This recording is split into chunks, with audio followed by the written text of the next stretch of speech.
Salam dalam kasih Allah Roh Kudus. Jumpa lagi bersama kami para suster junior SSPS Kalimantan dalam renungan Minggu 27 Maret 2022, Minggu Prapaskah yang keempat. Mari kita menyiapkan hati dan batin kita untuk mendengarkan sabda Tuhan. Semoga Tuhan beserta kita sekarang dan selama-lamanya. Inilah Injil Yesus Kristus menurut Lukas. Dimuliakanlah Tuhan. Para pemungut cukai dan orang-orang berdosa biasa datang kepada Yesus untuk mendengarkan Dia. Maka bersungut-sungutlah orang-orang Farisi dan ahli-ahli Taurat, katanya, Ia menerima orang-orang berdosa dan makan bersama-sama dengan mereka. Maka Yesus menyampaikan perumpamaan ini kepada mereka. Ada seorang mempunyai 2 anak laki-laki.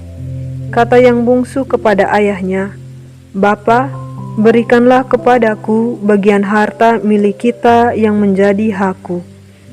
Lalu ayahnya membagi-bagi harta kekayaan itu di antara mereka. Beberapa hari kemudian, anak bungsu itu menjual seluruh bagiannya itu, lalu pergi ke negeri yang jauh.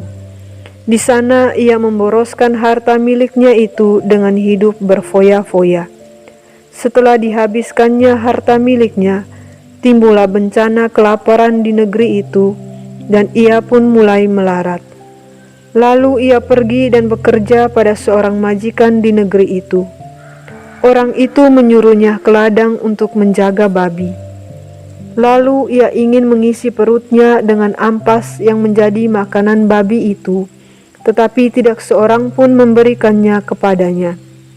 Lalu ia menyadari keadaannya, katanya, "Betapa banyak orang upahan Bapakku yang berlimpah-limpah makanannya, tetapi aku di sini mati kelaparan.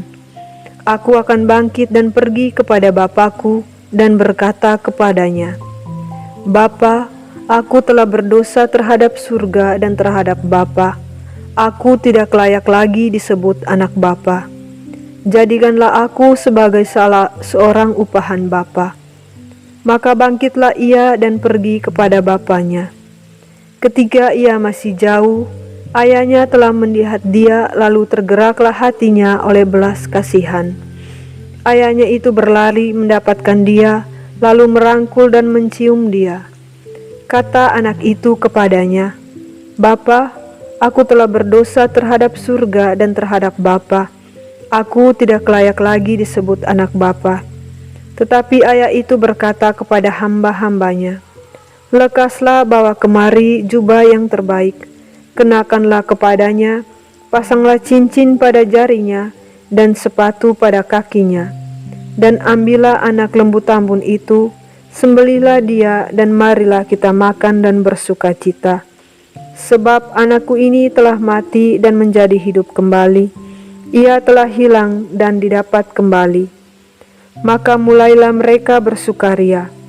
Tetapi anaknya yang sulung sedang berada di ladang.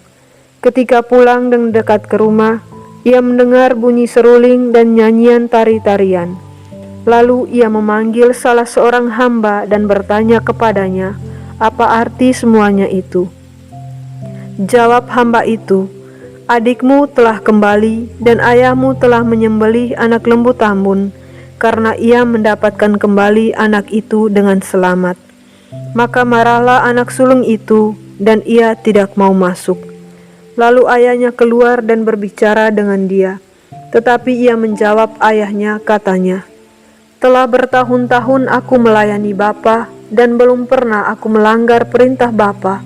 Tetapi kepadaku belum pernah Bapa memberikan seekor anak kambing pun untuk bersuka cita dengan sahabat-sahabatku. Tetapi baru saja datang anak Bapa yang telah memboroskan harta kekayaan Bapa bersama dengan pelacur-pelacur, maka Bapa menyembelih anak lembu tambun itu untuk dia." Kata ayahnya kepadanya, "Anakku, engkau selalu bersama-sama dengan aku, dan segala kepunyaanku adalah kepunyaanmu. Kita patut bersuka cita dan bergembira, karena adikmu telah mati dan menjadi hidup kembali. ia telah hilang dan didapat kembali. Demikianlah sabda Tuhan, terpujilah Kristus. Bapak, Ibu, saudara-saudari yang dikasihi Tuhan, di tengah berbagai perasaan cemas, takut, dan gelisah terhadap segala bentuk cobaan dalam hidup, hari ini kita bersama-sama seluruh gereja Katolik diajak untuk bergembira. Karena pada hari ini kita memasuki Minggu Prapaskah keempat yang dikenal dengan Minggu Letare. Meskipun dalam rentetan waktu akhir-akhir ini ada begitu banyak ujian yang kita hadapi, Tuhan justru menunjukkan jati dirinya sebagai Allah yang maha menyertai dan Bapa yang penuh belas kasih. Bapa yang tidak membiarkan dan meninggalkan kita berjuang sendiri menghadapi suka duka hidup kita. Perumpamaan tentang anak yang hilang dalam Injil hari ini mau menggambarkan sifat manusiawi kita yang terluka. Anak bungsu yang terlihat buruk menyakiti hati ayahnya dengan hidup berfoya-foya dan bahkan menjual seluruh harta ayahnya sampai ia sendiri mengalami kesulitan, terpuruk dan jatuh ke dalam dosa. Gambaran ini mau mengingatkan kepada kita bahwa apa yang terlihat mewah hanyalah bersifat sementara, bisa menghancurkan hidup kita dan membawa kita jatuh ke dalam dosa, sehingga hubungan kita menjadi retak dan bahkan rusak dengan Allah. Sebaliknya, anak sulung kelihatan adalah anak yang taat kepada ayahnya, selalu menemani ayahnya dan hemat pada harta keluarganya. Tetapi ketika ia mengetahui bahwa ayahnya sangat mengasihi adiknya dan bahkan mengadakan pesta karena kembalinya sang adik, ia berubah menjadi sangat marah, bahkan berperilaku buruk terhadap adiknya. Sifat sombong dan iri hati, tidak peka, dan bahkan menolak untuk tidak bergabung dalam pesta yang menimbulkan masalah baru bagi ayahnya. Hal ini mau menegaskan kepada kita, seringkali kita pun memiliki sifat demikian ketika melihat sesama kita diperlakukan istimewa karena prestasi yang baik atau karena hal-hal baik. Kita menjadi tidak suka dan lain sebagainya. Sikap inilah yang ditunjukkan oleh orang-orang Farisi dan ahli-ahli Taurat terhadap Yesus. Mereka kesal dan marah karena Yesus tidak hanya menyambut para pendosa, tetapi makan bersama, mengamati dosa orang lain dan menganggap orang lain berdosa, serta merasa diri lebih baik adalah dosa besar yang seringkali tidak kita sadari. Ketika kita jatuh dalam gelapnya dosa, jauh dari Bapa dengan segala kelimpahannya, maka kita pun harus berani bersikap seperti si bungsu itu, mau menyadari kesalahannya, berani bertobat dan merubah diri, adalah sikap yang akan memperbaiki hubungan kasih dengan Bapa.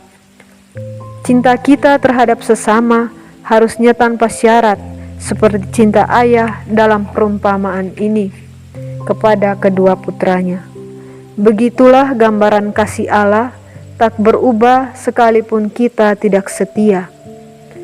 Mari kita semua belajar untuk memiliki hati seperti Bapa yang mau mengerti akan sesama kita, mau mengampuni tanpa syarat, merangkul yang terluka, karena kita semua adalah pendosa. Tuhan tidak membiarkan kebaikan dan kejahatan tumbuh bersama, bukan untuk saling mengalahkan dan mematikan, tetapi untuk saling belajar bagaimana membenahi diri. Semoga Tuhan memberkati.